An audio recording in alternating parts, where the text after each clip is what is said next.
Hello and welcome to the civil point YouTube channel. आप सभी का स्वागत है दोस्तों। तो चलिए स्टार्ट करते हैं आज का वीडियो लेक्चर। और ये दोस्तों सेकंड पार्ट है। फर्स्ट पार्ट हम ऑलरेडी अपलोड कर चुके हैं। अगर किसी ने नहीं देखा है तो आप जाके उस वीडियो को चेकआउट कर सकते हैं, ठीक है। और ये दोस्तों हम सीरीज चला रहे हैं, इसमें 500 क्वेश्चन 500 इंपॉर्टेंट क्वेश्चंस आपको देखने को मिलेंगे जो मैंने सभी एग्जाम से लिए। तो चलिए स्टार्ट करते हैं क्वेश्चन नंबर 25। कल हमने दोस्तों 24 तक क्वेश्चन सभी कंप्लीट किए थे। आज हम 25 से स्टार्ट करेंगे। आपको बताना है surface tension is a phenomena due to. देखो सरफेस टेंशन किसके कारण होती है दोस्तों, ये आपको बताना है। तो पहले समझते हैं व्हाट इज सरफेस टेंशन। देखो सरफेस टेंशन क्या है दोस्तों। Surface tension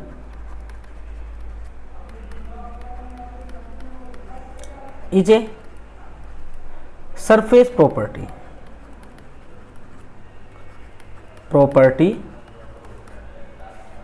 of fluid.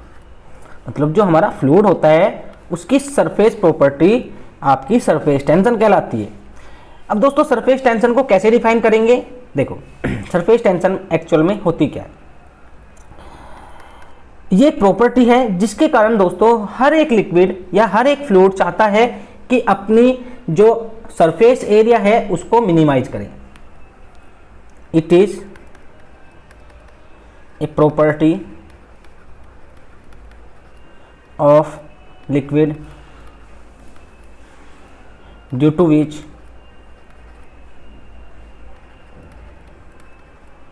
all liquid tries to minimize their surface area।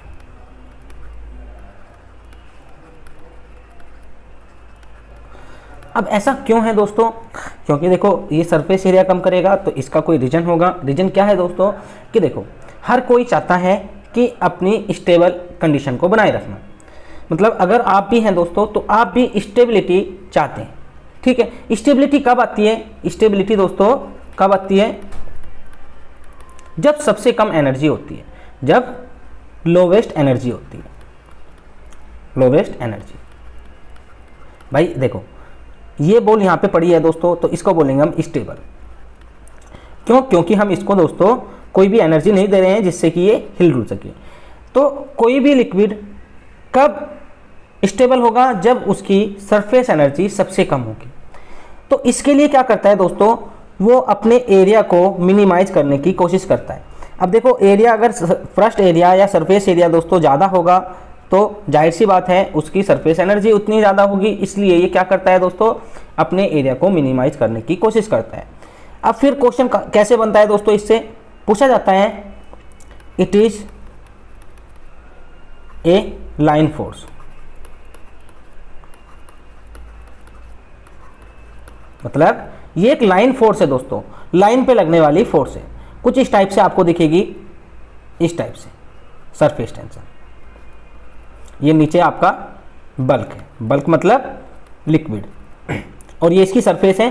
तो आप देखेंगे दोस्तों ऊपर की तरफ कॉनकेव बन जाएगा और नीचे की तरफ कॉन्वेक्स बन जाएगा। और ये जो सरफेस है ये एक इलास्टिक स्ट्रेच मेम्ब्रेन की तरह काम करेगी, मतलब खिंची हुई ये आपको दिखेगी। ये किसके कारण होता है, ये होता है दोस्तों सरफेस टेंशन के कारण, ठीक है। अब इसका यूनिट पूछा जाता है तो ये लाइन फोर्स है तो इसको लिखेंगे दोस्तों इन टर्म ऑफ न्यूटन पर मीटर। मतलब ये आपकी हो जाती है न्यूटन पर मीटर सरफेस टेंशन। देखो टेंशन अलग चीज़ है, स्ट्रेस को इससे कंपेयर मत कीजिए दोस्तों, वो अलग चीज़ है, सरफेस टेंशन अलग चीज़ है। अब यहाँ पे कुछ इसके एप्लीकेशंस होते हैं दोस्तों, जैसे कि फॉर्मेशन ऑफ ड्रॉपलेट। आपने देखा होगा दोस्तों जो बारिश की बूंद होती है वो गोल होती है।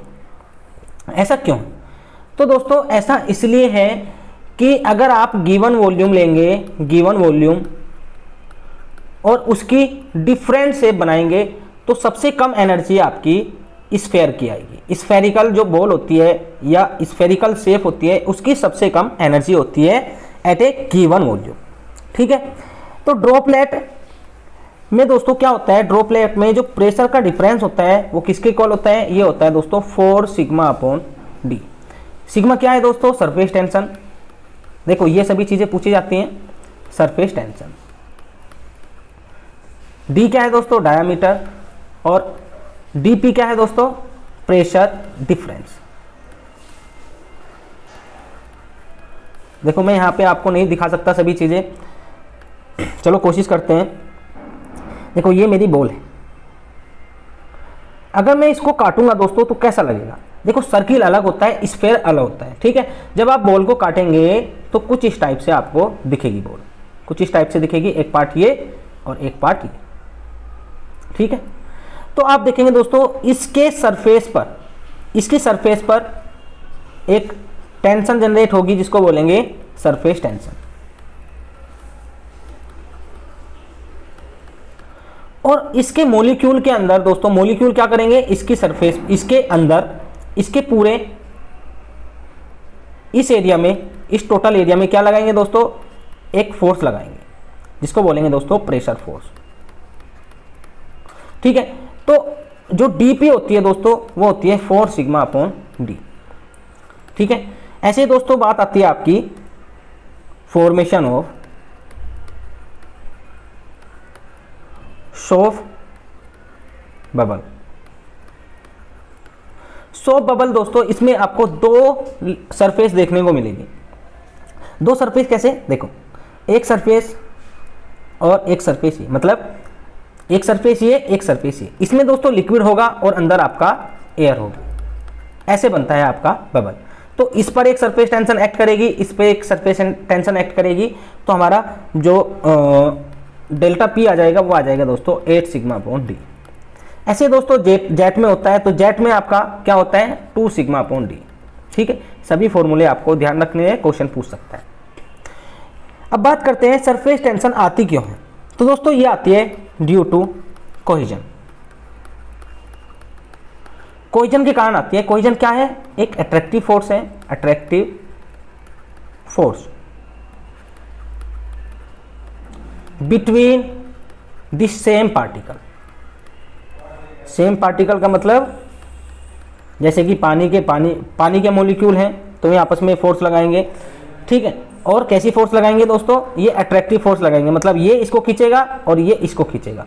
तो आप देखेंगे कि इनके बीच में जो स्पेस है धीरे धीरे डिक्रीज होना चालू हो जाएगा। इस कारण आपकी जो सरफेस है वो सिकुड़ जाएगी और आपकी मिनिमम सरफेस एनर्जी आपको मिलेगी। और इसको कैसे निकालते हैं दोस्तों, इसको निकालते हैं हम sigma equal to energy upon area, ठीक है। सभी चीज़ें आपको ध्यान रखनी है। अब आगे चलते हैं दोस्तों, मतलब इसका राइट आंसर हो जाएगा option number A.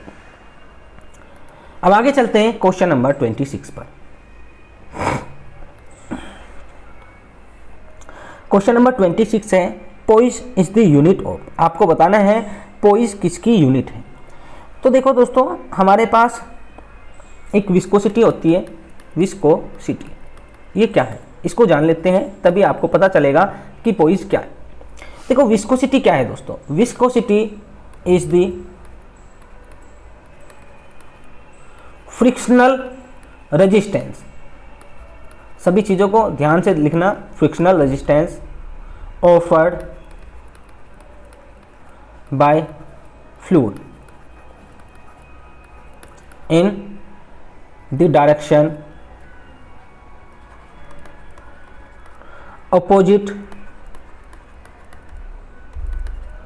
to the motion and it resists the relative motion।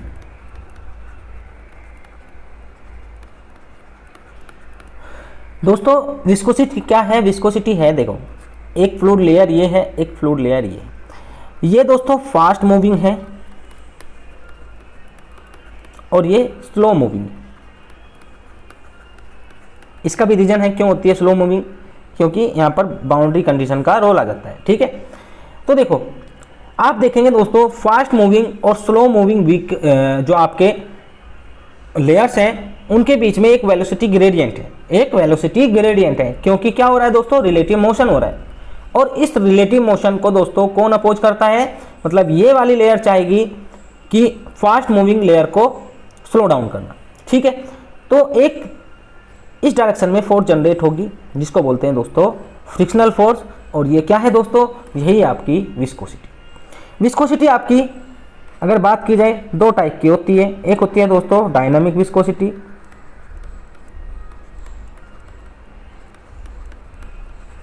जो कि हमने अभी बात की, ये है दोस्तों फ्रिक्शनल, फ्रिक्शन के कारण। एक होती है दोस्तों kinematic viscosity.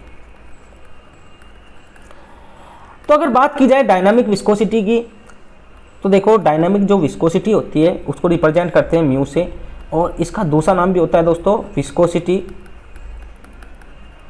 Coefficient of viscosity,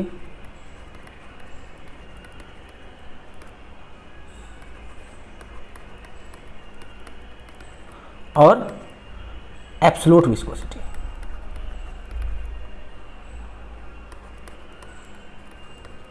देखो अगर क्वेश्चन में मेंशन नहीं है कि कौन सी विस्कोसिटी बतानी है, तब आपने हमेशा डायनामिक विस्कोसिटी लेनी, ठीक है। तो इसका यूनिट होता है दोस्तों न्यूटन सेकेंड पर मीटर स्क्वायर। देखो न्यूटन मीटर स्क्वायर क्या होता है, न्यूटन पर मीटर स्क्वायर पास्कल होता है, ठीक है, इसलिए इसका यूनिट हो जाएगा पास्कल सेकेंड। ये कब है दोस्तों, ये है एसआई यूनिट, ठीक है। अब बात करते हैं सीजीएस की। तो सीजीएस में दोस्तों इसका यूनिट होता है डाइन सेकेंड पर सेंटीमीटर स्क्वायर। इसको दोस्तों पोइज बोलते हैं, और जब इसको सोल्व करते हैं ये आता है दोस्तों 0.1 पास्कल सेकेंड, पास्कल सेकेंड। तो आपको ध्यान रखना है पोइज किसकी यूनिट है दोस्तों, ये है आपकी विस्कोसिटी। काइनेटिक विस्कोसिटी अलग चीज होती है, उसको आगे डिस्कस किया जाएगा। अब चलते हैं दोस्तों क्वेश्चन नंबर 27 पर। क्वेश्चन नंबर 27 है एच पर IS 456/1978 the pH value of water shall be. तो दोस्तों आपको बताना है जो हम वाटर कंक्रीट में यूज़ करते हैं एज पर IS 456, उसमें उसका तो दोस्तों पीएच वैल्यू कितना होना चाहिए। तो देखो यहाँ पर कुछ चीज़ें और भी हम ऐड करेंगे, पहले समझ लेते हैं पीएच वैल्यू कितना होना चाहिए वाटर का अगर हम यूज कर रहे हैं उसको किसमें, कंक्रीट में। तो शुड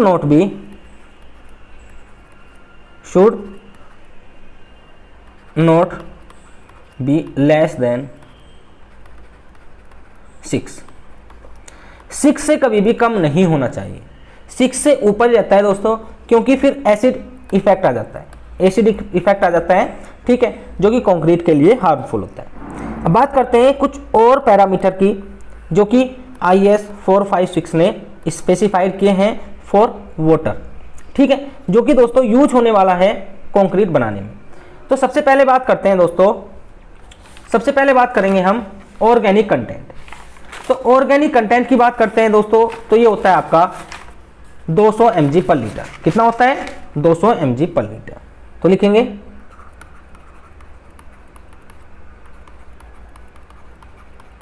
इसकी लिमिट दी है 200 mg पर लीटर। फिर आती है दोस्तों इनऑर्गेनिक। ऑर्गेनिक आप सभी को पता होगा, ठीक है, इनऑर्गेनिक क्या होता है ये भी आपको पता होगा। इनऑर्गेनिक मतलब जिसमें कार्बन का परसेंटेज ना हो, ये होता है दोस्तों 3000 mg पर लीटर। फिर बात आती है दोस्तों सल्फेट की। तो सल्फेट की बात की जाए तो ये होता है दोस्तों 400 mg पर लीटर। और फिर हम बात करते हैं दोस्तों क्लोराइड की। क्लोराइड दोस्तों अगर पीसीसी का केस है तो लेंगे हम 2000, कितना लेंगे दोस्तों 2000 mg पर लीटर। मतलब प्लेन सीमेंट कंक्रीट के केस में हम 2000 लेते हैं, और अगर दोस्तों आरसीसी है तो लेते हैं हम 500। ऐसा क्यों है कि दोनों में अलग अलग ले रहे हैं। तो दोस्तों देखो क्लोराइड क्या करती है, क्लोराइड दोस्तों क्रोजन में हेल्प करती है, क्रोजन ऑफ स्टील। तो अगर स्टील है और वहाँ पे दोस्तों क्लोराइड ज़्यादा प्रेजेंट है, तब दोस्तों स्टील का धीरे धीरे क्रोजन होने लगता है। ठीक है, स्टील बेकार होने लगती है, बॉन्डिंग बिल्कुल ख़त्म हो जाती है और स्ट्रक्चर बेकार हो जाता है। तो अगर पीसीसी है, प्लेन सीमेंट कंक्रीट, इसका मतलब क्या है, इसमें हमने स्टील को यूज़ नहीं किया है और आप अलाउ कर सकते हैं in case of PCC chloride content equal to 2000 mg/L। But in case of RCC यहाँ पर दोस्तों स्टील हम यूज़ करते हैं, इसलिए हम रेस्ट्रिक्ट कर देते हैं क्लोराइड कंटेंट को 500 mg/L तक। फिर बात आती है दोस्तों सस्पेंडेड मैटर।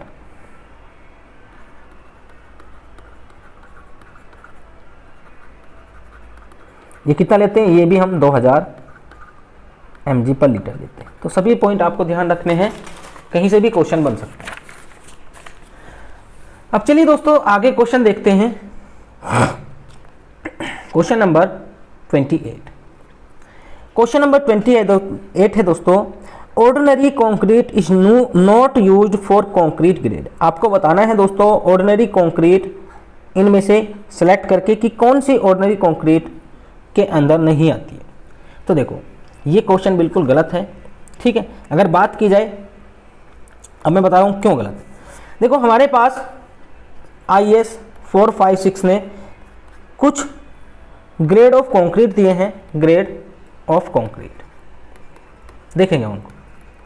तो बात करते हैं दोस्तों ऑर्डिनरी ग्रेड की।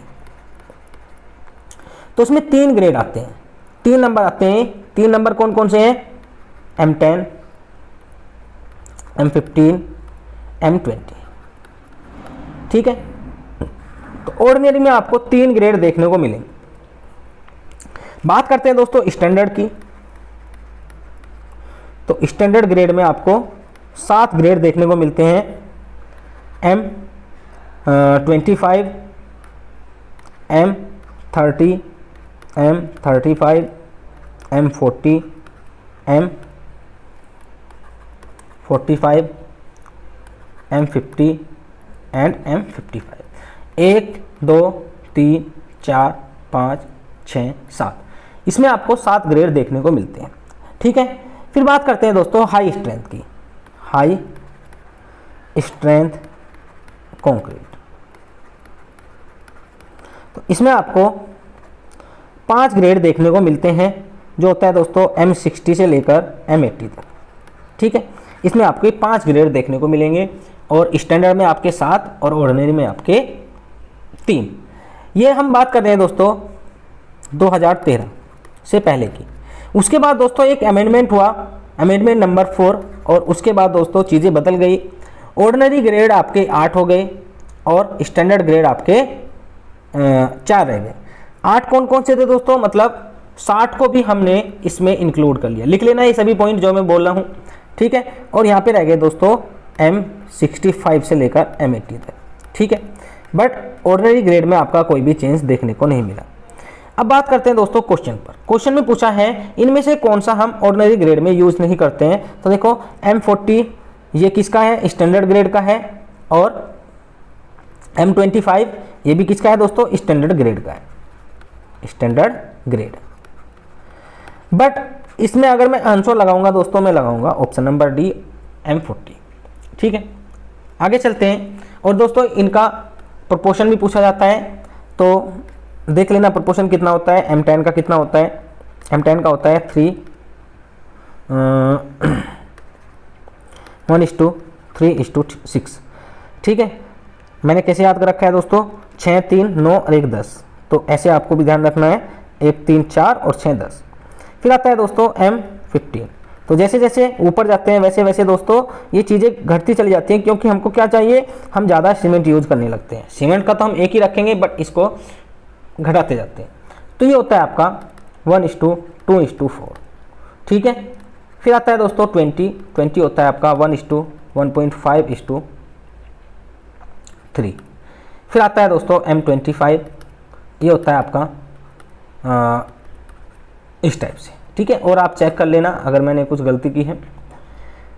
तो आप देख रहे हैं, देखो ये जो ग्रेड है, जितने भी आप ग्रेड देख रहे हैं, इनको हम एज ए ऑर्डिनरी ग्रेड भी यूज कर सकते हैं, ठीक है। तो M25 भी कभी कभी हम यूज कर लेते हैं, बट कोड ने आपको कभी ये नहीं बोला है, ठीक है।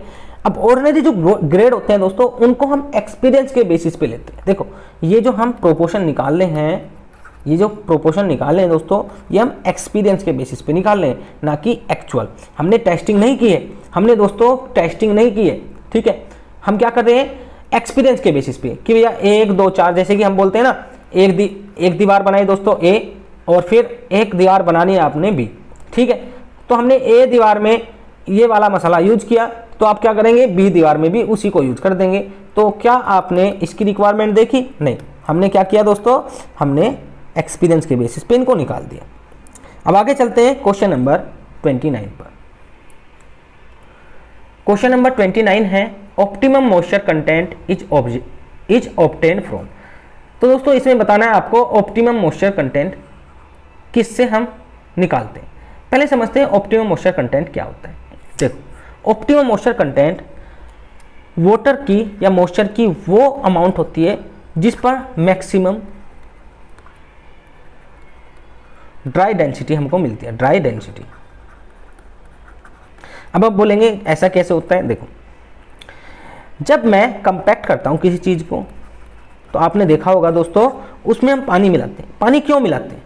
देखो जितनी भी कंपैक्शन एनर्जी है, शुरुआत में इनिशियल स्टेज में क्या होता है दोस्तों, धीरे धीरे पार्टिकल्स पास होने लगते हैं, पास आने लगते हैं। जब ये पास आ जाते हैं तब क्या होता है, इनके बीच में दोस्तों फ्रिक्शन आ जाता है।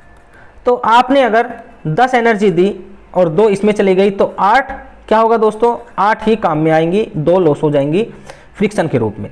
तो हम क्या करते हैं, इस फ्रिक्शन को रिड्यूस करने के लिए, जिससे कि हम पूरा का पूरा एनर्जी को इस पर ट्रांसफर कर सके, हम क्या करते हैं, इसमें वाटर ऐड कर देते हैं। और वाटर क्या करता है दोस्तों, एक फिल्म बना देता है चारों ओर, और जिससे कि आपस में रोल करते हैं एक दूसरे के ऊपर। तो इसलिए हम वाटर को ऐड करते हैं, और वाटर भी तब तक ऐड करते हैं दोस्तों जब तक कि ड्राई डेंसिटी नहीं मिल जाती, ड्राई डेंसिटी। उसके बाद क्या देखेंगे आप, कुछ इस टाइप से आपको एक ग्राफ दिखेगा, इधर गामा डी, इधर मॉइस्चर कंटेंट परसेंटेज में, ठीक है। तो ये इस टाइप से आपको ग्राफ मिलता है, और इसको बोलते हैं OMC, optimum moisture content. Moisture content की वो मात्रा जिस पर दोस्तों सोइल अपनी मैक्सिमम ड्राई डेंसिटी तक पहुंच जाती है, ठीक है। उसके बाद अगर आप क्या करेंगे, अगर आप इसमें मॉइस्चर बढ़ाएंगे, तो उसके बाद ये डिक्रीज होना चालू हो जाती है, मतलब फिर ये बल्किंग की कंडीशन आ जाती है, बल्किंग की। तो ड्राई डेंसिटी नहीं मिलती, क्योंकि फिर क्या होता है, पार्टिकल के चारों ओर एक ऐसी फिल्म बन जाती है कि क्या होता है दोस्तों, ये एक दूसरे को एक्सपेल आउट करना चालू हो जाती है, क्योंकि इन पर सेम चार्ज आपका देखने को मिलता है। तो ये हम किसके कारण निकालते हैं, ये निकालते हैं दोस्तों स्टैंडर्ड प्रोटेक्टर टेस्ट, ठीक है। आगे चलते हैं दोस्तों, आगे हमारा क्वेश्चन नंबर 30। क्वेश्चन नंबर 30 है दोस्तों, the rate of shear strain is known as. आपको बताना है रेट ऑफ शियर स्ट्रेन, ये किसके इक्वल होता है। पहले समझते हैं दोस्तों शियर स्ट्रेन क्या है और उसका रेट क्या है, क्योंकि मोस्टली बच्चों को ये नहीं पता होता है कि रेट हम क्यों लेते हैं और शियर स्ट्रेन एक्चुअल में क्या है। देखो मैं बता रहा हूँ आपको, सॉलिड में समझेंगे अच्छे से। ये मेरा एक बॉक्स है, चलो एक बॉक्स ही मान लेते हैं, ठीक है। मैंने क्या किया दोस्तों, इस पर इस टाइप से शियर फोर्स लगाई। तो आप देखेंगे अगर ये रिजिड है, तो आप देखेंगे दोस्तों कुछ इस टाइप से इसमें चेंजेस आएंगे, मतलब इस टाइप से चेंज आपको देखने को मिलेंगे। तो ये जो थीटा है दोस्तों, इसको बोलते हैं शियर स्ट्रेन। ये क्या है, शियर स्ट्रेन। आपको पता होगा ना स्ट्रेन क्या होती है, स्ट्रेन होती है दोस्तों change in dimension upon original dimension, ये तो होती है ओरिजिनल डायमेंशन। अब देखो यहाँ से भी निकल सकता है आपका थीटा, हम क्यों बोल रहे हैं शियर स्ट्रेन, तो शियर में चेंज मतलब शियर के कारण जो डायमेंशन में चेंज हुआ है अपॉन ओरिजिनल डायमेंशन। अगर बात की जाए दोस्तों, ये वाला चेंज मिला है आपको x और ओरिजिनल डायमेंशन, ठीक है। तो आप देखेंगे अगर मैं यहाँ पे tan थीटा लगाता हूँ, tan थीटा क्या हो जाएगा, ये हो जाएगा दोस्तों S अपॉन L। तो मतलब और थीटा स्मॉल है तो टेन थीटा को हम थीटा के बराबर लिख सकते हैं। तो मतलब ये क्या है, यही आपकी शियर स्ट्रेन है, यही आपकी शियर स्ट्रेन है दोस्तों। और शियर स्ट्रेन हम यहाँ पे ले रहे हैं दोस्तों rate, but in case of solid हम लेते हैं दोस्तों शियर स्ट्रेन, ना कि रेट। ऐसा क्यों? तो दोस्तों ऐसा इसलिए है, देखो ये मेरा ब्लॉक है, अब मैंने इस पे दोस्तों लोड लगाया, शियर लोड जो भी लगाया आपने, ठीक है, आपने दोस्तों इतना इसको डिफ्लेक्ट कर दिया लोड, अरे कुछ भी मान सकते हैं आप, शियर स्ट्रेस मैंने, शियर फोर्स लगाई मैंने 10, ठीक है, और 10 पे ये इतना आपका शियर स्ट्रेन आ गया। अब आप कल के दिन आपको इसको देखेंगे तो ये शियर स्ट्रेन आपकी चेंज नहीं होगी, इतनी रहेगी जब तक कि आप लोड लगा, मतलब लोड आपका कांस्टेंट रहने वाला है, लोड को हम नहीं बढ़ाएंगे, 10 ही रखेंगे। तो आप देखेंगे चाहे आप 20 दिन बाद, 1 साल बाद देखेंगे, तब भी इसमें स्ट्रेन इतनी ही रहेगी, ये स्ट्रेन चेंज नहीं होगी। मतलब टाइम के साथ यहाँ पे कोई रिलेशन नहीं है। मतलब सॉलिड में, इन सॉलिड, चलो लिख लेते हैं इसके इस बात को, in solid strain is not, does not depend upon time. मतलब ये टाइम डिपेंडेंट प्रॉपर्टी नहीं है, प्रॉपर्टी भी नहीं है, ये प्रॉपर्टी बोल रहा हूँ, ठीक है, प्रॉपर्टी नहीं है, कभी आप इसको प्रॉपर्टी समझे। But in case of fluid, fluid में क्या होता है, फ्लूइड में दोस्तों आप अगर किसी फ्लूइड पर एक फोर्स लगा देते हैं, फोर्स लगा देते हैं, उस फोर्स को आप नहीं बढ़ाएंगे और ना ही घटाएंगे, तो आप देखेंगे दोस्तों धीरे धीरे उसमें फ्लो होने लगता है, ठीक है, और फ्लो होता जाता है, मतलब कि उसमें स्ट्रेन आने लगती है। स्ट्रेन आ रही है दोस्तों, कौन सी स्ट्रेन आ रही है, शियर स्ट्रेन आ रही है, क्योंकि ये एक दूसरे के ऊपर स्लाइड करते हैं, और स्लाइड क्या कहलाता है, शियर कहलाता है। शियर स्ट्रेन आ रही है, और इस शियर स्ट्रेन में दोस्तों रेट भी है, क्योंकि टाइम के साथ साथ चेंज हो रहा है, टाइम के साथ चेंज हो रहा है। तो आप देखेंगे दोस्तों वहाँ पे लिखा होता है d theta upon d t, ये किसके इक्वल होता है, ये होता है दोस्तों d v upon d y के, और यही क्या है दोस्तों आपका, यही है आपका वेलोसिटी ग्रेडियंट, वेलोसिटी ग्रेडियंट। और ये किससे निकलता है दोस्तों, न्यूटन लॉ ऑफ विस्कोसिटी से निकलता है, न्यूटन लॉ ऑफ विस्कोसिटी से, ठीक है। वहाँ पे क्या होता है, tau equal to mu d theta upon d t equal to mu d v upon d y, ठीक है। ये क्या है, न्यूटन लॉ ऑफ विस्कोसिटी, आपको ध्यान रखना है, इसलिए इस क्वेश्चन का राइट आंसर हो जाएगा ऑप्शन नंबर ए। आगे चलते हैं दोस्तों क्वेश्चन नंबर 31 पर। एक बार पानी पी लूँ मैं।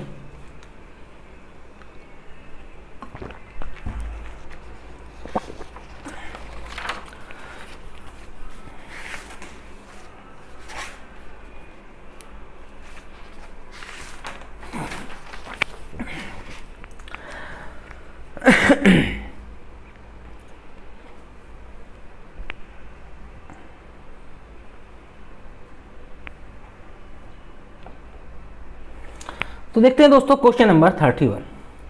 अब देखो ये सॉइल का क्वेश्चन है, चलिए देखते हैं। ए सॉइल हैज लिक्विड लिमिट, आपको लिक्विड लिमिट दिया है दोस्तों 65%, प्लास्टिक लिमिट दिया है 30%,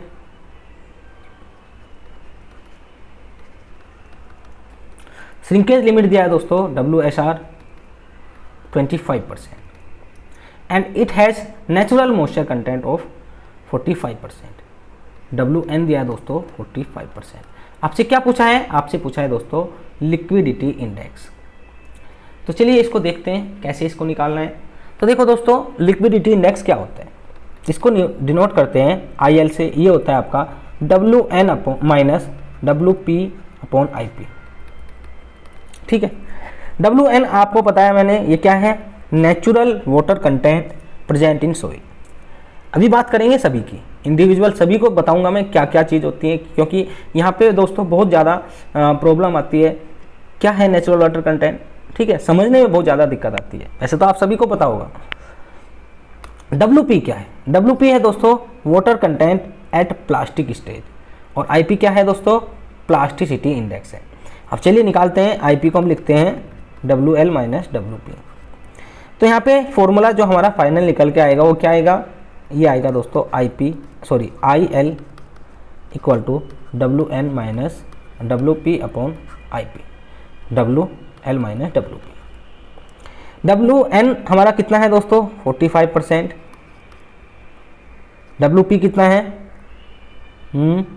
30%, नीचे दोस्तों WL कितना है 65% और ये कितना है, ये है दोस्तों 25%, नहीं 25 नहीं है, ये कितना है, ये है दोस्तों 30%। तो कितना ऊपर रह जाएगा 15 और नीचे रह जाएगा दोस्तों 35। तो आप निकालेंगे कितना आएगा, ये आएगा दोस्तों 15/35 इक्वल टू 0.42। एक बार चेक कर लेना सही आ रहा है नहीं, देखते हैं। देखो ये लिक्विड लिमिट है, ये हमने लिया है 65, प्लास्टिक लिमिट तो नीचे कितना बचेगा 35, ऊपर दोस्तों WN 45, ये ठीक है। तो कितना आ रहा है 0.42 आ रहा है, इसमें नहीं है इसलिए नन ऑफ दीज हो जाएगा। अब दोस्तों ये तो सिंपल है, अब समझ लेते हैं सभी टर्म्स को, ये है क्या। पहली बात करते हैं लिक्विड लिमिट की। लिक्विड लिमिट,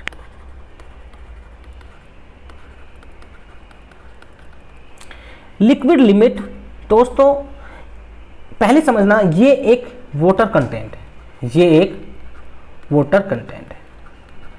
और क्या दिया यहाँ पे लिमिट, लिमिट दिया इसके दोस्तों, इसका मतलब ये नहीं है कि सोइल जो हमारी है उसमें ये वाटर कंटेंट प्रेजेंट होगा।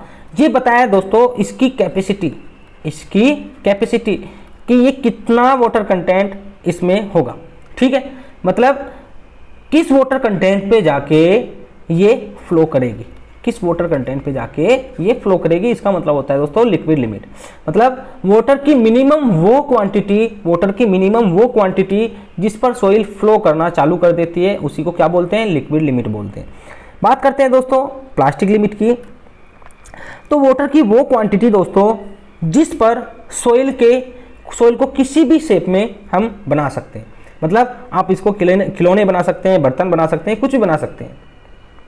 फिर बात आती है श्रिंकेज लिमिट की। तो श्रिंकेज लिमिट दोस्तों इसको समझना अलग चीज़ है। तो आइए देखते हैं श्रिंकेज लिमिट क्या है। तो मैं यहाँ पे एक ग्राफ बना रहा हूँ, इस टाइप से हमारा ग्राफ बनता है, बताएंगे क्यों बनता है। इसको लिखते हैं सॉलिड, इसको लिखते हैं सेमी सॉलिड, इसको लिखते हैं दोस्तों प्लास्टिक, ये रीजन है। और इधर होता है आपका लिक्विड, इसके बाद टोटल लिक्विड। ये होती है दोस्तों श्रिंकेज लिमिट WSR, ये होती है WP और ये होती है WL। तो देखो अगर हम बात करें WL की, तो ये इस पॉइंट को दर्शा रहा है। मतलब इधर हम क्या ले रहे हैं, इधर ले रहे हैं दोस्तों वाटर कंटेंट और इधर ले रहे हैं हम दोस्तों वॉल्यूम।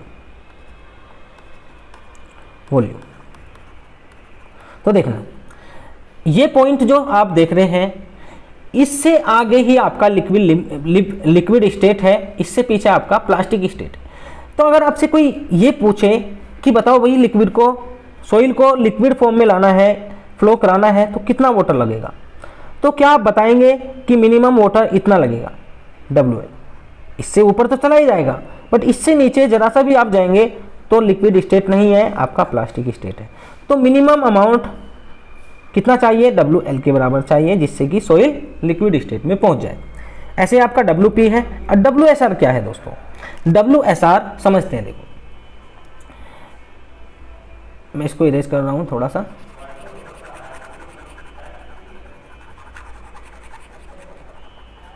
क्योंकि इस डायग्राम की भी नीड होगी।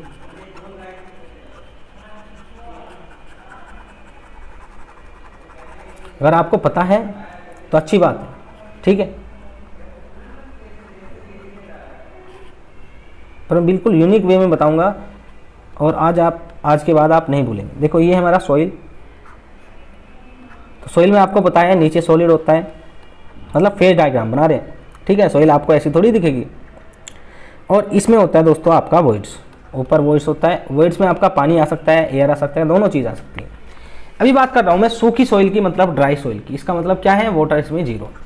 तो क्या ड्राई सॉइल पर वॉल्यूम खत्म हो जाएगा सॉइल का, नहीं दोस्तों, इतना वॉल्यूम बचेगा जिसको बोलेंगे वॉल्यूम V। तो अब बात करते हैं, इधर मैंने लिया है वाटर कंटेंट, इधर लिया है दोस्तों वॉल्यूम। तो बात करते हैं वाटर कंटेंट की लाइन को मैं यहाँ पे ले आता हूँ, मतलब 0 पे ले आता हूँ ओरिजिन पे। तो अगर मैंने सोइल में कोई भी वाटर नहीं डाला है, इसका मतलब सोइल ड्राई है, तो उसका एक कोई पर्टिकुलर वॉल्यूम होगा जिसको लिखेंगे दोस्तों V। ये एक वॉल्यूम होगा जिसको लिखेंगे हम V। तो ये लाइन आएगी आपकी ये वाली, ठीक है। अब बात करते हैं, मैंने दोस्तों इसमें थोड़ा सा पानी और डाला, क्या इसका वॉल्यूम चेंज हुआ? नहीं, मतलब यहाँ पे भी इसका वॉल्यूम इतना ही है। थोड़ा सा पानी और डाला, क्या इसका वॉल्यूम चेंज हुआ? नहीं, अभी भी इतना ही है।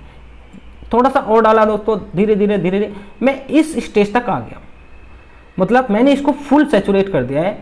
तब भी आप देख रहे हैं इसका कोई भी वॉल्यूम चेंज नहीं हुआ है। बट जैसे ही आप इसमें और पानी डालेंगे और वाटर ऐड करेंगे, अब दोस्तों ये फूलना स्टार्ट कर देगी। अब इसका वॉल्यूम चेंज हो जाएगा, मतलब इससे जरा सा भी आप ऊपर जाएंगे वॉल्यूम चेंज हो जाएगा। आप देखेंगे यहाँ पे कितना वॉल्यूम है ये, और यहाँ पे ये वॉल्यूम है, यहाँ पे ये वॉल्यूम है, ठीक है, यहाँ पे ये वॉल्यूम है। हर जगह दोस्तों अब आपका वॉल्यूम बढ़ेगा, क्योंकि स्वेलिंग आ जाती है सोइल में,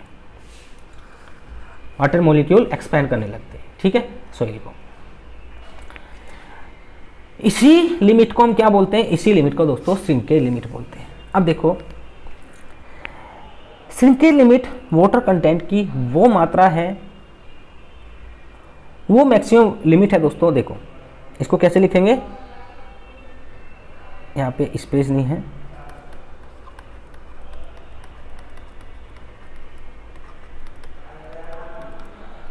is a water content.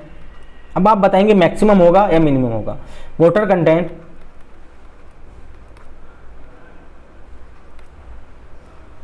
Eight which soil is saturated, मतलब जिस पर सोइल सैचुरेटेड होती है उसी पानी की मात्रा को, उसी वाटर की मात्रा को, उसी वाटर के कंटेंट को हम क्या बोलते हैं? श्रिंकेज लिमिट बोलते हैं। अब देखो दोस्तों, अगर मैं इसको मिनिमम बोलूं तो क्या हम इसको मिनिमम बोल सकते हैं या फिर इसको मैक्सिमम बोलेंगे? इस वाटर कंटेंट को कंडीशन क्या रहेगी? सोइल सैचुरेटेड हो रही है। तो देखो मिनिमम के केस में, मिनिमम का क्या मतलब है? इतना पानी आपको कम से कम चाहिए, मिनिमम। मैक्सिमम का मतलब क्या है दोस्तों? मैक्सिमम उस तक पहुंच सकते हैं। मिनिमम का क्या मतलब है? अगर आपको 10 बोल दे रहे हैं मिनिमम, तो इसका मतलब क्या है? आपका 10 से नीचे काम नहीं चलेगा, ठीक है। ऐसे दोस्तों मैंने इसको बोला है मिनिमम। मिनिमम वाटर कंटेंट की वो मात्रा जिस पर सोइल सैचुरेट हो जाती है। अब समझते हैं, अगर मैं इससे नीचे जाता हूँ तो क्या सोइल सैचुरेट है? नहीं। अब इसमें दोस्तों एयर भी आ जाती है, तो मिनिमम कितना चाहिए? इतना। इससे ऊपर तो ये हो ही जाएगी, ठीक है। तो मिनिमम वाटर कंटेंट एट विच सोइल बिकम फुली सैचुरेटेड।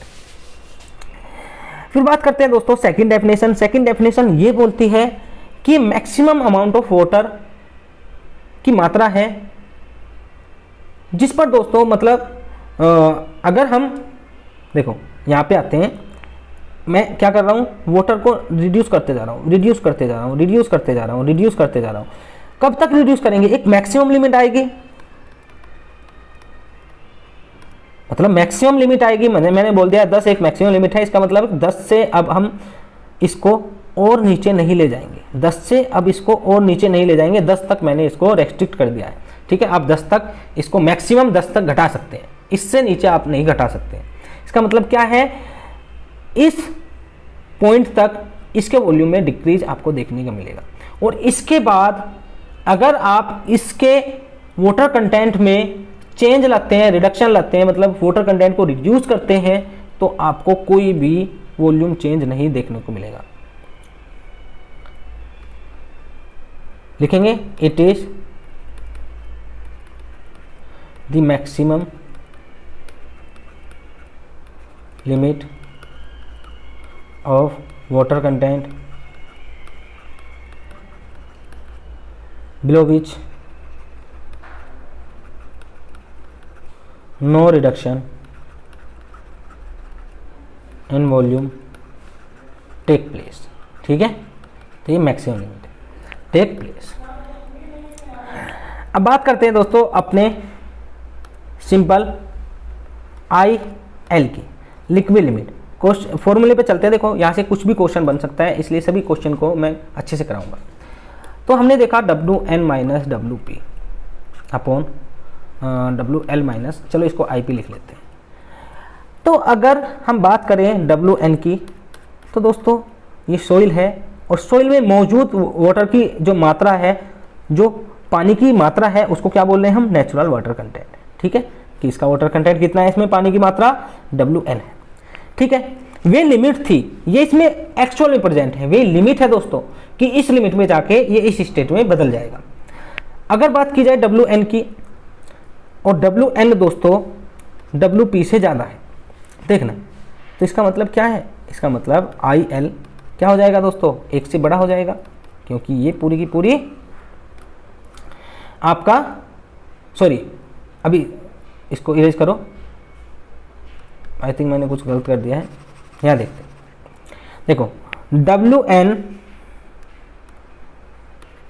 अगर WP के बराबर है तो IL क्या हो जाएगा, IL हो जाएगा दोस्तों 0 के बराबर, क्योंकि दोनों कट जाएंगे। और अगर WN WP से बड़ा है तो इसका मतलब क्या है, IL 0 से बड़ा होगा। अब 0 से बड़ा कुछ भी हो सकता है, ठीक है, क्योंकि ये जब बड़ा आ रहा है इससे, तो जब इसको इससे माइनस करेंगे तो कोई वैल्यू 0 से बड़ी आएगी, तो IL भी आपका 0 से बड़ा आएगा। अब देखो दोस्तों यहाँ पे हो क्या रहा है, यहाँ पे हो रहा है दोस्तों कि IL जो है, लिख रहा हूँ मैं इसको थोड़ा सा और अच्छे से, जो IL है दोस्तों वो क्या रिप्रेजेंट कर रहा है, ये दोस्तों इनवर्सली प्रोपोर्शनल होता है स्टिफनेस के, ये पूछा जाता है, और डायरेक्टली प्रोपोर्शनल होता है दोस्तों कंसिस्टेंसी ऑफ सोइल के।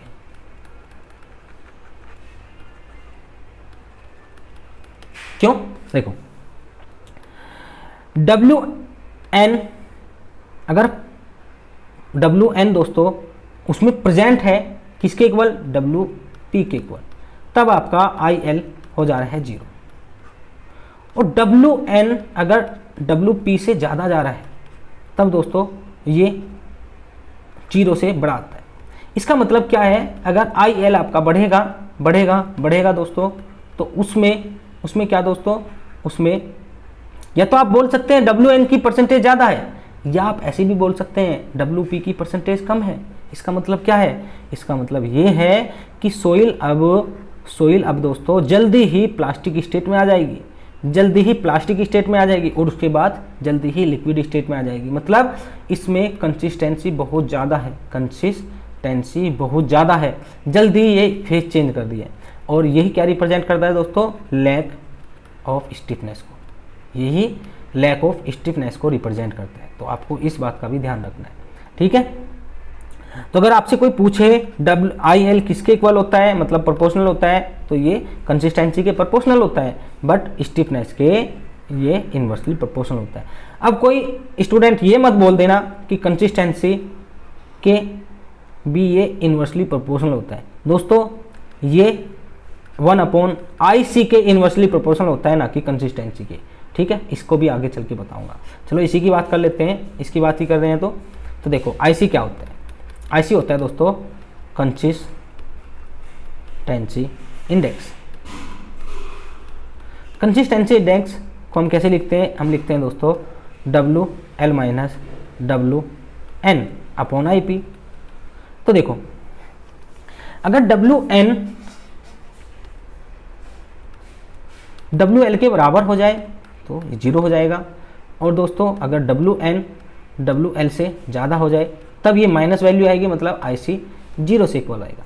इसका मतलब क्या है, इसका मतलब हम ये बोल सकते हैं जैसे जैसे दोस्तों WL डिक्रीज होगा या फिर WN इंक्रीज होगा, दोनों बात हो सकती है, या तो WL डिक्रीज हो जाए या WN इंक्रीज हो जाए, वैसे वैसे दोस्तों IC नीचे जाता है, IC नीचे जाता है। मतलब IC किस पर रिलेटेड है दोस्तों, डायरेक्टली प्रोपोर्शनल है WL के, मतलब जैसे WL बढ़ेगा वैसे IC बढ़ेगा, ठीक है। अगर किसी सॉइल में WL 60 है, किसी सॉइल में दोस्तों 40 है, तो आप बताएंगे कौन सी सॉइल स्ट्रॉन्ग है, तो मैं बताऊंगा दोस्तों 60 वाली सॉइल स्ट्रॉन्ग है, क्योंकि इस पर आपको 60 लीटर या कुछ भी 60% पानी डालना पड़ेगा तब जाके ये फ्लो होगी, और इस पर आपको 40% ही पानी डालना पड़ेगा तब जाके फ्लो हो जाएगी। तो IC क्या बता रहा है, IC स्ट्रेंथ बता रहा है सॉइल की। IC क्या बता रहा है दोस्तों, IC डायरेक्टली प्रोपोर्शनल होता है shear strength of soil, shear strength of soil. ठीक है, ध्यान रखना है आपको। अगर बात करें दोस्तों IC इक्वल टू 0, इसका मतलब क्या है? WN इक्वल टू WL, मतलब सोइल किस पर है? सोइल दोस्तों लिक्विड लिमिट पर है, और सोइल कैसे करेगी दोस्तों? फ्लो करेगी।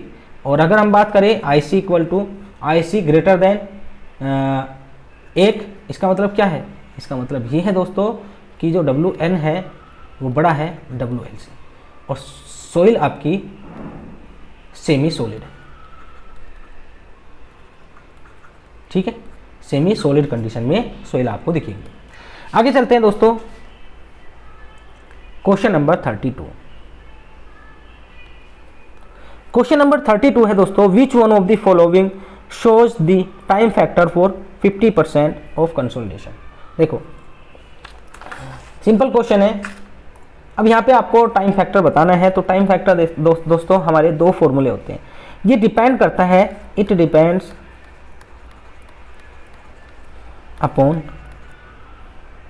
अपॉन डिग्री ऑफ कंसोलिडेशन,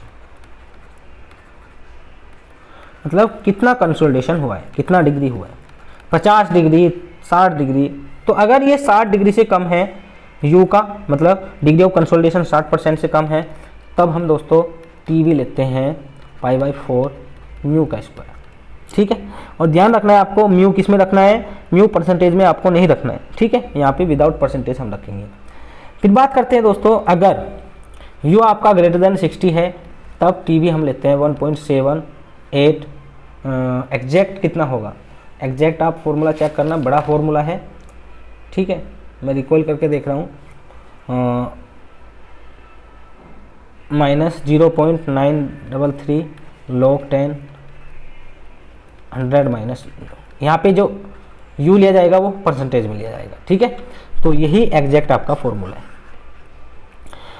तो यहाँ पे पूछा है दोस्तों टाइम फैक्टर फॉर 50% कंसोलिडेशन, मतलब 60% से कम है, काम चल जाएगा। ध्यान रख लेना, डायरेक्ट भी 0.196 होता है। जब हमने मेंस दिया था तो बहुत अच्छे से प्रैक्टिस कर रखी थी इस चीज़ की, बहुत ही अच्छे से, ठीक है।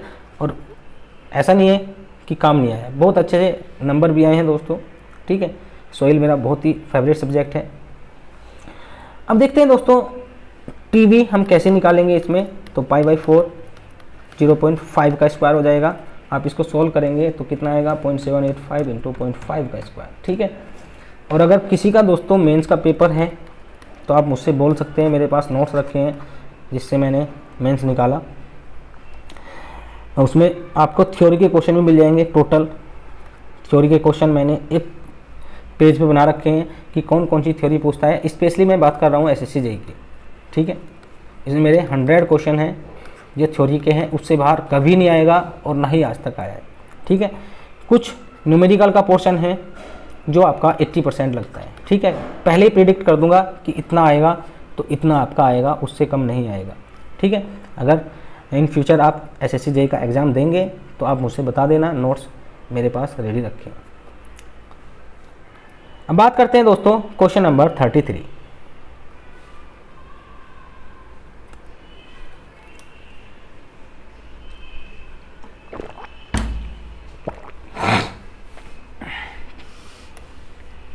Which of the following type of roller is most suitable for proof rolling, subgrade and for finishing operation of fields with clay और sandy soil? तो देखो दोस्तों, सभी रोलर के बारे में आपको जानना होगा। तो मैं यहाँ पर आपको सभी रोलर के बारे में बताने वाला हूँ कि कौन कौन सा रोलर हम कहाँ पे यूज़ करते हैं। तो हम बात करेंगे दोस्तों, सबसे पहले हमारा सबसे पहला जो रोलर आता है वो आता है दोस्तों रैमर, मतलब हथौड़ा। कुछ इस टाइप से आपने देखा होगा, बहुत बड़ा डंडा सा लगा होता है जिसको हम धुरमिट भी बोलते हैं, ठीक है। तो जो रैमर होता है वो हम कब यूज करते हैं दोस्तों? रैमर दोस्तों हम हर सोइल में यूज कर सकते हैं, बट ऐसा नहीं है कि आप इसको उठा के रोड कूटने चले जाओ। रोड में रोलर यूज होते हैं, ये कन्फाइंड एरिया के लिए यूज होता है, कन्फाइंड एरिया के लिए, जैसे कि रिटेनिंग वॉल के पीछे का एरिया, बैकफिल, रिटेनिंग बैकफिल, ऐसे लिख लेना, ठीक है। तो वहाँ पे हम रैमर का यूज करेंगे, हथौड़े का यूज करेंगे। बात करते हैं स्मूथ व्हील रोलर की। तो आपने देखा होगा दोस्तों, इसको जनरली हम देखते हैं in case of road construction. आपने देखा होगा स्मूथ व्हील रोलर या फिर ड्रम, इसको ड्रम भी बोलते हैं, ड्रम रोलर। इसको हम यूज करते हैं दोस्तों क्रश्ड रॉक के लिए या एग्रीगेट के लिए, ग्रेवल के लिए और सैंड के लिए। किसमें? रोड कंस्ट्रक्शन में। ध्यान रखना है आपको, रोड कंस्ट्रक्शन। फिर आता है आपका दोस्तों पेन्यूमेटिक टायर रोलर। न्यूमेटिक बोलते हैं इसको, पी तो साइलेंट रहता है। टायर रोलर, इसका यूज किसमें करते हैं दोस्तों? ध्यान देना, इसका हम सभी सॉइल में यूज कर लेते हैं, सभी सॉइल में, all soil except uniformly graded soil. मतलब जिसमें सभी टाइप के यूनिफॉर्मली ग्रेडेड सॉइल, मैंने कल बताया था आपको, जिसमें एक ही सिंगल साइज पार्टिकल प्रेजेंट रहते हैं, उस सॉइल में कभी भी हम इसको यूज़ नहीं करेंगे। और कहाँ पे यूज़ करते हैं दोस्तों? इसको यूज़ करते हैं हम बेस कोर्स के लिए, एंड उसके बाद आपका आता है सब बेस कोर्स एंड सब ग्रेड के लिए। मतलब जो मिट्टी होती है, सब ग्रेड, सब बेस कोर्स के मटेरियल होते हैं, उनको कंपैक्ट करने के लिए हम न्यूमेटिक टायर रोल का यूज़ करते हैं दोस्तों। ठीक है, ये प्रेशर का होता है, एक टाइप का प्रेशर जनरेट होता है, ठीक है, सक्शन प्रेशर। तो आप देख रहे हैं इसमें क्या पूछा गया है, सब ग्रेड के बारे में पूछा गया है, क्ले एंड सैंडी सॉइल में। ठीक है, तो हम इसमें ऑप्शन नंबर ए राइट लगाएंगे। अब देखते हैं दोस्तों सीप फुट रोलर, सीप फुट रोलर, सीप फुट रोलर। तो इसको यूज करते हैं दोस्तों क्ले के लिए, बहुत बार पूछा जा चुका है, स्पेशली फॉर क्ले। ठीक है, ध्यान रखना है। और किसमें? कोर ऑफ अर्थ डैम, जो अर्थ डैम होते हैं, मिट्टी के डैम, उनकी कोर में हम इसको कंपैक्ट करने के लिए यूज करते हैं। फिर बात आती है दोस्तों वाइब्रेटरी रोलर। वाइब्रेटरी मतलब जिसमें वाइब्रेटर चलता है, इसको यूज करते हैं दोस्तों सैंड के लिए, स्पेशल फॉर सैंड। ठीक है, और किस में यूज करते हैं इसको? एम्बैंकमेंट में। मतलब इस टाइप से ये एम्बैंकमेंट है, इसको बनाने में इसको यूज किया जाता है। तो सभी क्वेश्चंस, मतलब सभी पॉइंट इसके क्लियर हो चुके हैं। अब दोस्तों अब बात करते हैं हम, which of the following roller is suitable for compaction of coarse grain soil. तो कोर्स ग्रेन सॉइल हम किससे निकालते हैं दोस्तों? देखो, वाइब्रेटर रोलर किसके लिए यूज होता है? सैंड के लिए यूज होता है। स्मूथ व्हील रोलर हमने बात की दोस्तों, किसके लिए यूज होता है? ये होता है ऑल सॉइल के लिए। सी फुट रोलर किसके लिए यूज होता है दोस्तों? ये होता है आपका क्ले के लिए। और न्यूमेटिक होता है दोस्तों आपका, नहीं ये गलत हो गया, स्मूथ व्हील रोलर आपका क्रश स्टोन, ग्रेवल और सैंड के लिए यूज होता है, मतलब कोर्स ग्रेन सॉइल के लिए यूज होता है। तो इसका राइट आंसर हो जाएगा ऑप्शन नंबर डी। अब आगे चलते हैं दोस्तों question number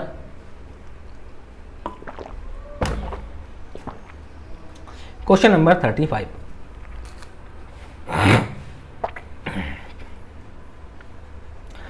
non uniform compaction में कॉज द कंक्रीट। आपको बताना है कि कंपैक्शन अगर नॉन यूनिफॉर्म, अच्छे से कंपैक्ट नहीं की गई कंक्रीट, तो उसमें क्या रिजल्ट आपको देखने को मिलेगा। ऑप्शन नंबर ए पोरस, मतलब उसमें पोरोसिटी आ जाएगी। Option number B non homogeneous. Option number D C reduce strength. तो सभी चीज़ें आती हैं दोस्तों, सभी चीज़ें कॉमन है कि अगर अच्छे से कंपैक्शन नहीं हुआ है तो पोरस भी होगा, नॉन होमोजीनियस होगा, रिड्यूस स्ट्रेंथ हो जाएगी।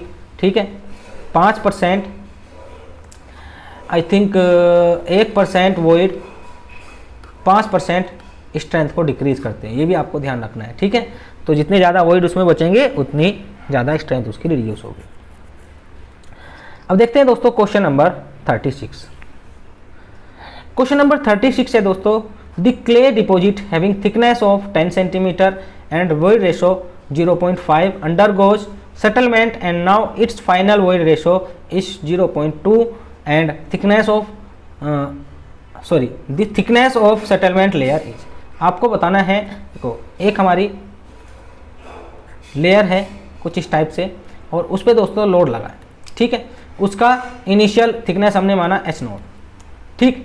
उसका इनिशियल वॉइड रेशो है दोस्तों 0.5, फाइनल वॉइड रेशो है दोस्तों 0.2। फाइनल कब आएगा? जब ये कंपैक्ट करेंगे, कंसोलिडेट करेंगे इसको, ठीक है। इसमें कई टाइप के कंसोलिडेशन आपको देखने को मिलते हैं, ठीक है। यहाँ पर हम कंसोलिडेशन की बात नहीं कर रहे हैं, इसको सिंपली हम निकालेंगे दोस्तों।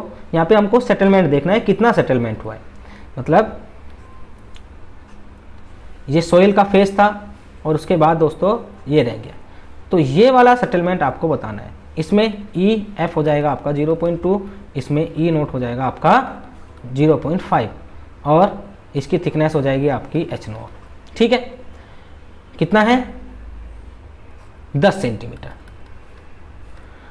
अब आपने बताना है डेल्टा H कितना होगा। तो देखो इसका एक रिलेशन आता है वन डायमेंशनल इक्वेशन का, delta H upon H0 delta V upon V0 V equal to delta E upon 1 plus E naught. हमको किस किस में पूछा है दोस्तों? Delta H upon H0 delta E upon 1 plus E naught. तो हमको क्या निकालना है? डेल्टा H निकालना है, तो ये हो जाएगा delta E upon 1 plus E note into H0। यहाँ से H0 दिया आपको, ये सभी चीज़ें दी हैं। डेल्टा E कितना हो जाएगा? चेंज इन वॉइड रेशो कितना हुआ है दोस्तों? 0.5 से 0.2 हुआ है, 0.3 हो जाएगा अपॉन में 1 प्लस 0.5, तो कितना हो जाएगा? 1.5 इंटू H0। H0 कितना है दोस्तों? 10। तो इसको सोल्व करेंगे, ये हो जाएगा आपका कितना? 15 30, 0.2 इंटू 10 कितना हो जाएगा दोस्तों? 2 सेंटीमीटर। मतलब ऑप्शन नंबर सी इसका राइट हो जाएगा। अब देखो ये क्वेश्चन मैंने कर दिया है जल्दी जल्दी में, अगर मिस्टेक हो जाती है, देखो कैलकुलेशन में मिस्टेक सभी से हो जाती है, तो चेक भी कर सकते हैं आप इसको, ठीक है। ऐसा नहीं है कि मैंने फॉर्मूला गलत लिखा है, फॉर्मूला ठीक है, यहाँ पे कुछ अगर मिस्टेक होगी है तो कर लेना, ठीक है। मैं चेक करके देख रहा हूँ, चलो 0.5 अपॉन 1.5, 0.3 अपॉन 1.5, ठीक है। हाँ यही आ रहा है।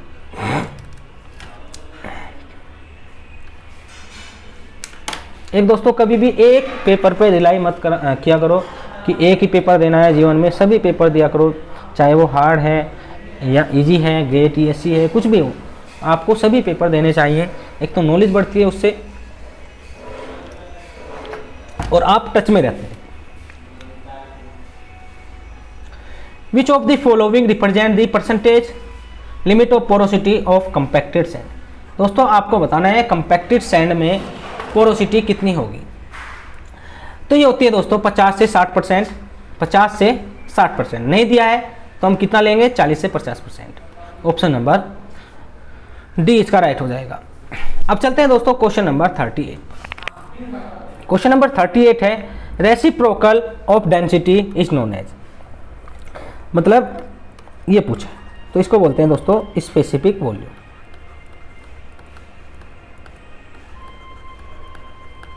ऑप्शन नंबर सी इसका राइट हो जाएगा। अब देखते हैं दोस्तों क्वेश्चन नंबर 39। क्वेश्चन नंबर 39 है यूट्यूब मैनोमीटर मेजर्स। आपको बताना है यूट्यूब मैनोमीटर क्या मेजर करता है? लोकल एटमॉस्फेरिक प्रेशर नहीं दोस्तों, बैरोमीटर से करते हैं,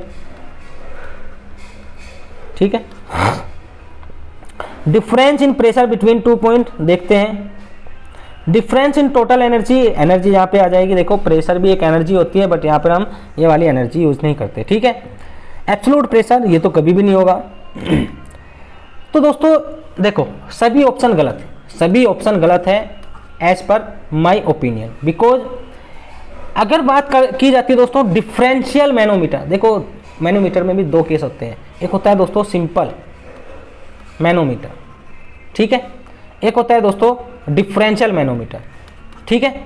मतलब यूट्यूब मैनोमीटर में डिफरेंशियल मैनोमीटर भी आता है। तो यूट्यूब मैनोमीटर हम प्रेशर डिफरेंस के लिए नहीं करते हैं, बट डिफरेंशियल मैनोमीटर हम प्रेशर डिफरेंस के लिए करते हैं। भाई देखो भी ऑप्शन में जो चीज़ दी है उसी को हमको एक्सेप्ट करना होगा। तो देखते हैं ऑप्शन इसमें सबसे राइट लग रहा है मुझे, option number B difference in pressure between 2 point, मतलब ए और बी पॉइंट, दोनों पॉइंट के बीच में कितना डिफरेंस है, ठीक है। ऑब्वियसली बात है हेड के कारण आएगा। अब बात करते हैं दोस्तों question number 40, out of the following which is least elastic. आपको बताना है इनमें से सबसे कम इलास्टिक कौन है, इनमें से सबसे कम इलास्टिक कौन है। तो अगर बात करें दोस्तों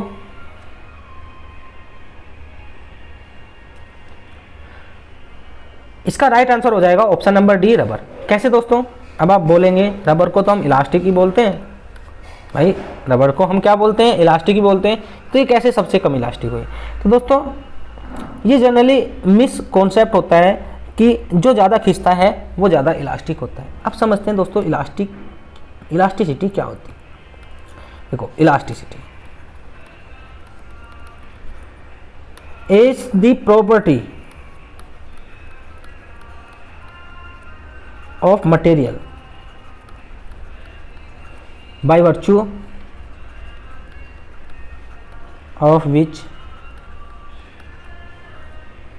it regain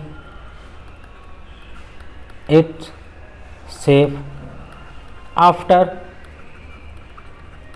removal of load। तो दोस्तों कहीं आपने इसमें सुना है, अभी तक जो मैंने लिखा है उसमें आपने देखा कि मैंने स्ट्रेचिंग की बात की है? नहीं ना, मैंने की है दोस्तों रिगेन की बात, कि एक प्रॉपर्टी है जिसके कारण कोई मटेरियल अपनी ओरिजिनल शेप में आने की कोशिश करता है। अब देखो दो चीजें, ये मॉलिक्यूल हैं दोस्तों, मैंने इन पर फोर्स लगाया, तो ये एक अपोजिट फोर्स लगाएंगे। कितनी लगाएंगे दोस्तों? जितनी इनकी कैपेसिटी होगी, जितनी इनकी कैपेसिटी होगी। तो अगर दोस्तों इनकी कैपेसिटी ज़्यादा है, इसमें ज़्यादा बॉन्डिंग मजबूत है, ज़्यादा कैपेसिटी है इसकी, तो इसको खींचना उतना ही मुश्किल होगा। देखो भाई, अगर आपको जल्दी आना है तो इसका मतलब क्या है, ये वाली फोर्स ज़्यादा होनी चाहिए, ये वाली फोर्स ज़्यादा होनी चाहिए। ये वाली फोर्स अगर ज़्यादा होगी, ये वाली फोर्स अगर ज़्यादा होगी तो भाई उसमें उतना ही तो कम चेंज आएगा, उसकी लेंथ में उतना ही तो कम चेंज आएगा। उसमें आप जल्दी से डिफॉर्मेशन नहीं कर सकते हैं, आप उसको स्ट्रेच जल्दी से नहीं कर सकते हैं। सिंपल सा मतलब ये है, जो दोस्तों ज़्यादा डिफॉर्मेशन रजिस्ट करता है, ज़्यादा डिफॉर्मेशन रजिस्ट करता है, उसका मतलब क्या है, अगर उसमें डिफॉर्मेशन और हो रहा है दोस्तों तो वो जल्दी ही वापस आ जाता है, और जल्दी ही वापस आ जाएगा तो दोस्तों मोर इलास्टिक हो जाएगा। और मोर इलास्टिक का क्या मतलब है, उसमें सबसे कम डिफॉर्मेशन आपको देखने को मिलेगा। तो देखो रबर में सबसे ज़्यादा होता है, तो इनका अलग बात है, ठीक है, ये डिपेंड करता है इनके परसेंटेज ऑफ कार्बन पे भी। तो ये हो जाता है दोस्तों रबर, ठीक है, लीस्ट इलास्टिक इन सभी में। आगे चलते हैं दोस्तों क्वेश्चन नंबर 41 पर। A bar L metre long having its area of cross section A is subjected to gradual applied tensile load W, the strain energy stored in bar is given by। देखो आपको बताना है strain energy stored, strain energy समझते हैं दोस्तों strain energy actual में है क्या। देखो जब मैं इसको लोड लगाऊंगा P तो क्या होगा, ये इंक्रीज होना चालू हो जाएगा, इंक्रीज। अभी मैं फ्रिक्शन को यहाँ पे नेग्लेक्ट कर रहा हूँ दोस्तों, कभी आप बोले कि पार्टिकल के बीच में फ्रिक्शन भी होगा, ठीक है।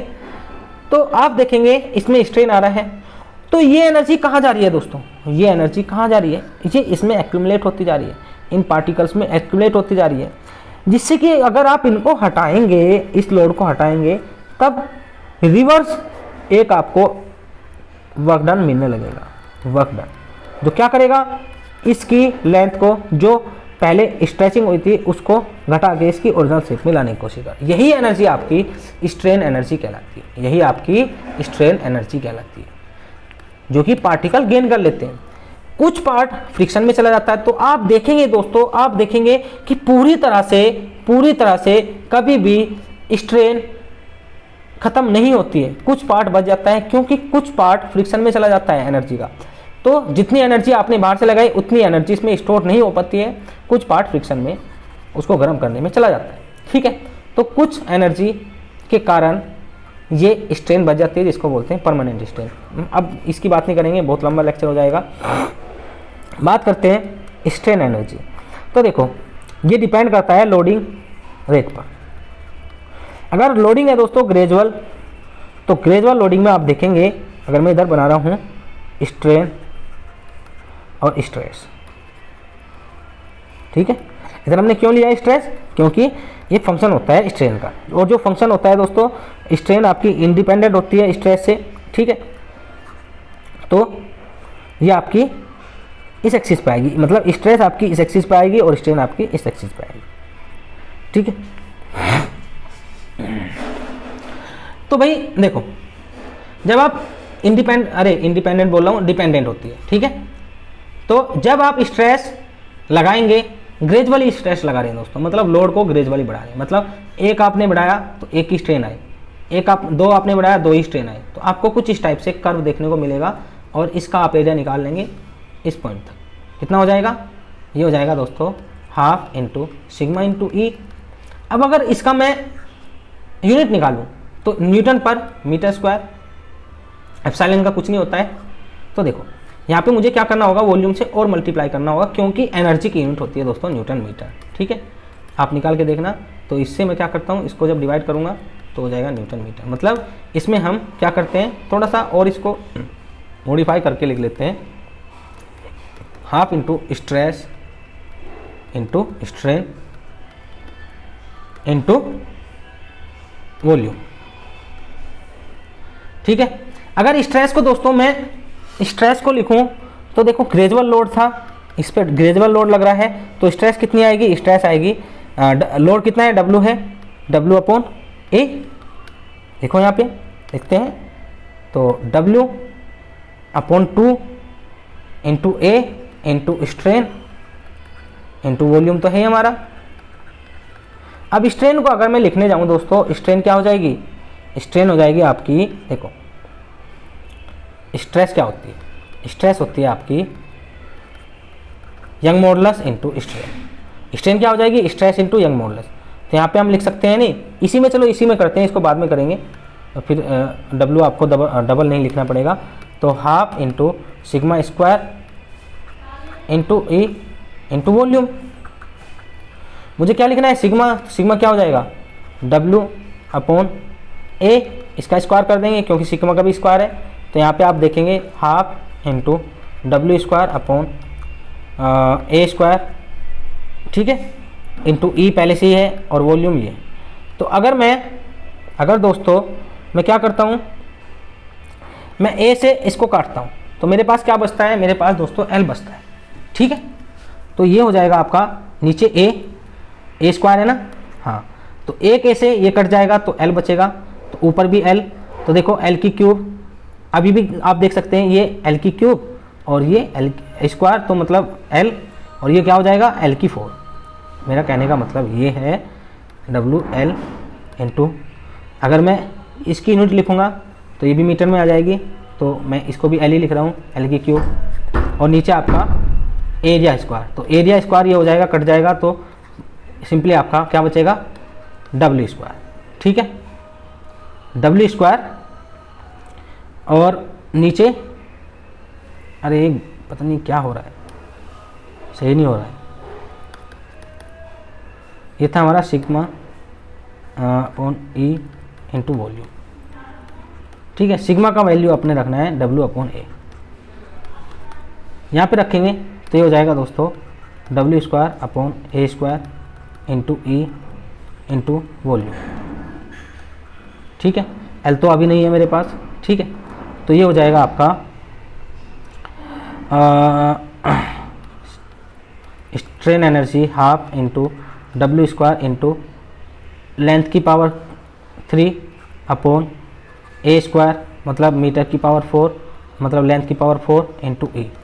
तो यहाँ से ये कट रहा है, तो ये बैठ रहा है आपका W square upon 2L into E, ठीक है, 2L इंटू ई।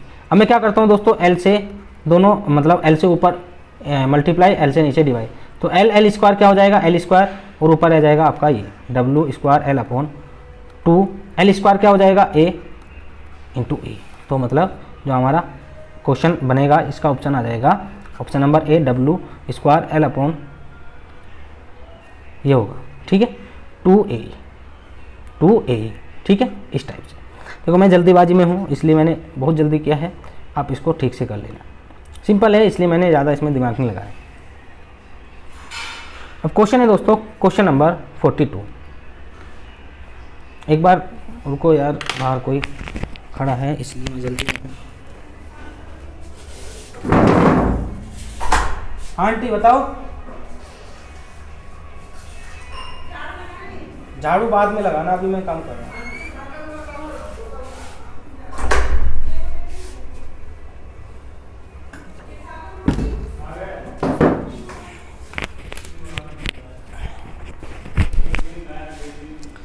चलो दोस्तों बाद में करते हैं, इतने काफ़ी क्वेश्चन हैं, शाम को कराऊंगा मैं क्योंकि आंटी अभी साफ़ सफाई करने वाली है।